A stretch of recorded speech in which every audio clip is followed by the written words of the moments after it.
Respondiendo a la pregunta, ¿cuáles son las construcciones históricas que conllevaron al abordaje de la perspectiva de género?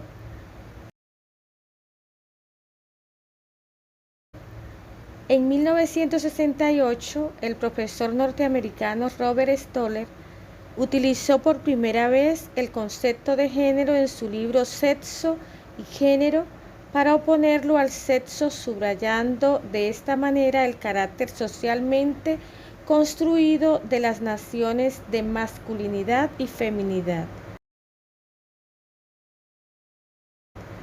4 años más tarde, Anne Walkley popularizó el término con su libro Sexo, Género y Sociedad, que tuvo una enorme divulgación. Algunas feministas americanas se apoderaron pronto de este concepto porque les permitía sobrepasar el determinismo biológico que impedía la liberación de la mujer de la opresión patriarcal. Lo que determina la identidad y el comportamiento masculino o femenino no es el sexo biológico, sino el hecho de haber vivido desde el nacimiento de las experiencias, ritos y costumbres atribuidos a los hombres o a las mujeres. Además, la asignación y adquisición de una identidad es más importante que la carga genética, hormonal. El concepto de género comienza a surgir a mediados de los años 70, según la Organización de Estados Americanos, como respuesta a las interrogantes teóricas, metodológicas planteadas por la constatación de evidentes asimetrías y desigualdades existentes entre hombres y mujeres en función de su sexo.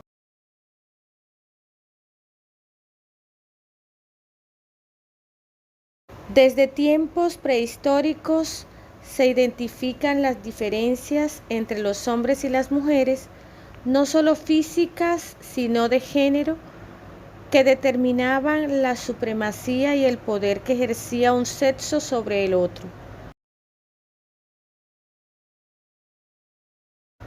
Para algunos investigadores y pensadores, en tiempos prehistóricos, a las mujeres se les vinculó con el espacio del hábitat, consideradas como acompañantes y objetos sexuales cuyo papel principal era la reproducción. El estatus que se ofrecía a los hombres no era el mismo que a las mujeres. A ellos se les otorgaba el derecho a mandar, basándose en una supuesta superioridad biológica y social.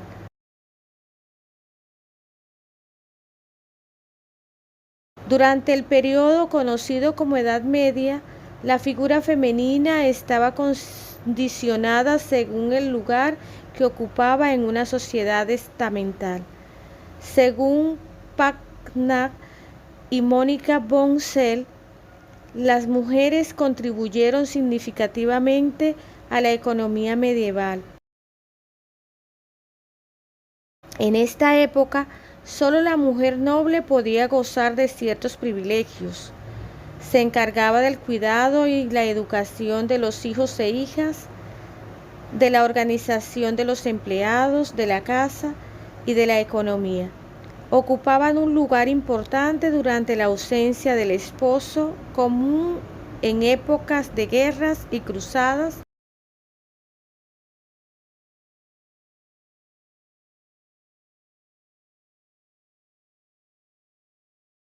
En la Edad Moderna, la educación femenina dirigida a doncellas, mujeres casadas y viudas, que estableció ideas, preceptos, costumbres y normas a toda mujer cristiana desde el momento del nacimiento debía seguir.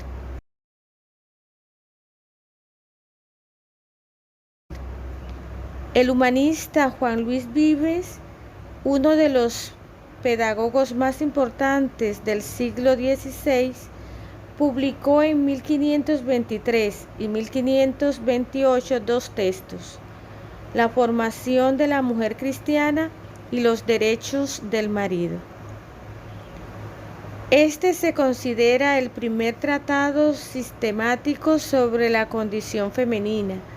Despertó un inusitado interés por el tema e influyó fuertemente en el ejercicio de los educadores de la época, marcando pautas notables y significativas en muchos escritores posteriores.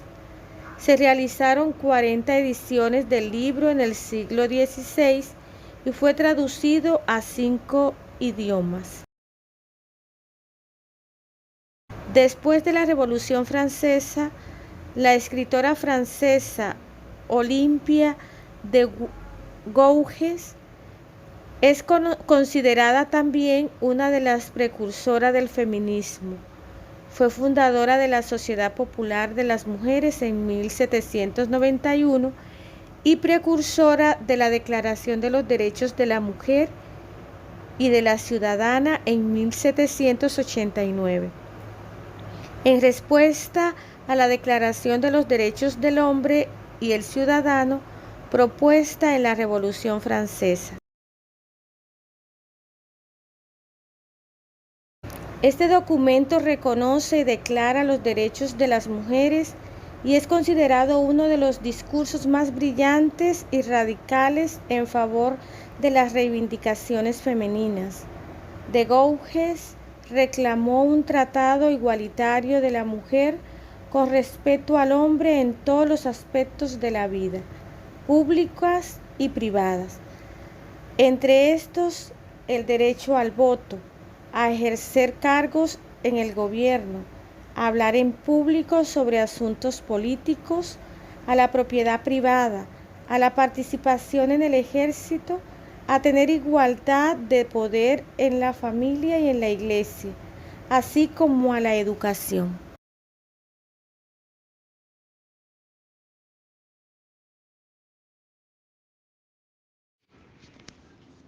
Respondiendo a la pregunta, ¿cuál es la relación de la historia de las mujeres, los derechos humanos con la construcción de la perspectiva de género?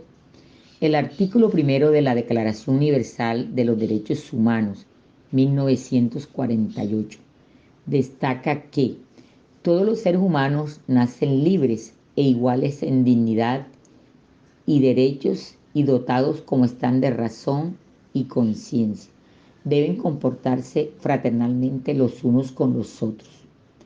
La igualdad de género significa que la mujer y el hombre disfrutan de la misma situación y que tienen iguales condiciones para la plena realización de sus derechos humanos y su potencial de contribuir al desarrollo político, económico, social, cultural y de beneficiarse de los resultados. La igualdad de género es, por lo tanto, la valoración imparcial por parte de la sociedad de las similitudes y diferencias entre el hombre y la mujer, de los diferentes papeles que cada uno juega en la sociedad. ¿Cómo se genera el encuentro de la educación y la perspectiva de género? La educación y la perspectiva de género se generan con el derecho a recibir una educación primaria gratuita, sin que importe el género, la procedencia, el credo o las aptitudes mentales y físicas, a desarrollar al máximo la personalidad, el talento y las competencias, a recibir una educación de calidad en un ambiente seguro, saludable y protector, incluso en situaciones de emergencia. Forma parte del conjunto de derechos de niños y niñas que son reconocidos e incorporados en diversas convenciones internacionales, leyes y tratados regionales. La UNICEF 2009 señala que aunque el derecho de las niñas y niños a la educación está reconocido internacionalmente, en muchas partes del mundo no se ha cumplido plenamente, y esto representa una promesa fragmentada que afecta directamente a estos estas a sus familias, comunidad y al potencial de desarrollo global de los países donde viven. La educación es un derecho humano. Hace parte de la Declaración Universal de los Derechos Humanos, 1948, en su artículo 26 y en la Convención de los Derechos del Niño, 1989. El artículo 28 añade que debe ofrecerse en igualdad de oportunidades. En la Cuarta Conferencia Mundial de la Mujer en Beijing, 1995, se especificó que se debía asegurar la igualdad de acceso a la educación de hombres y mujeres. De igual forma, esta declaración consideró la educación como un instrumento indispensable para lograr los objetivos de igualdad, desarrollo y paz en las naciones del mundo.